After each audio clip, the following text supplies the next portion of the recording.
Assalamu alaikum, hello everyone, grade 5, and today our lesson is about Unit 5, Lesson 2, page 132, Industry. Now I want all of you to open your books now and follow up with me.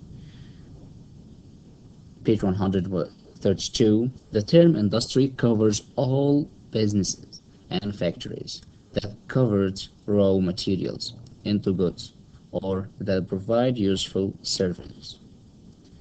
Industry provides all the services required. Industry produces all goods and services required by society and distributes them to consumers.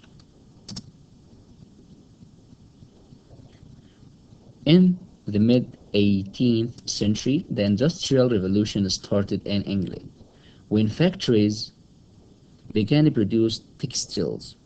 The rapid changes were brought about by the development of machines and the discovery of other sources of power, which resulted to the construction of factories and mass production.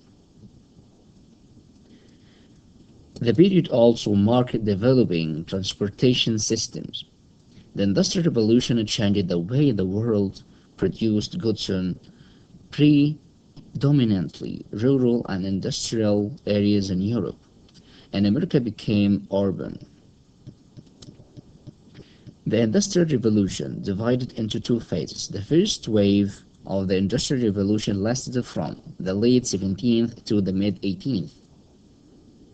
The next wave took place from the mid-18th to the early 19th.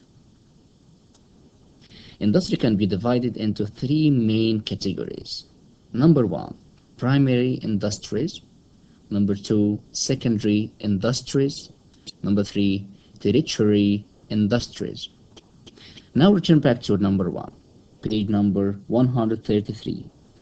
Primary industries, also known as the extractive industry, such as oil, iron, or fish from the land or sea, mining, quarrying, fishing, forestry, and farming are all examples of primary industries.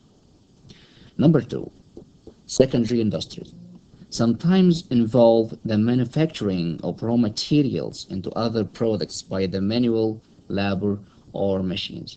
For example, sugar is produced from sugar cane. Number 3, tertiary industries, which provide services to other people and industries.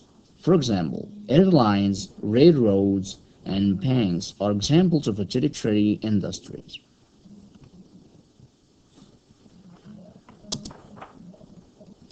Economic development cannot be achieved by a country without developing industries. There are direct relationship between the level of industrial development and the economic prosperity of a country. Countries of the world can be classified into major groups in their industrial development. The first group is the industrial countries, which are primarily found in North America, Europe, and Japan. Second, the Asian tigers, which are also known as the industrial countries. The group is comprised of South Korea, China, Taiwan, Malaysia, and Indonesia. The third, the developing countries, which consist of the remaining countries of the world. Saudi Arabia doesn't have the privilege to be called a developing country. And thank you, and see you next lesson, inshallah.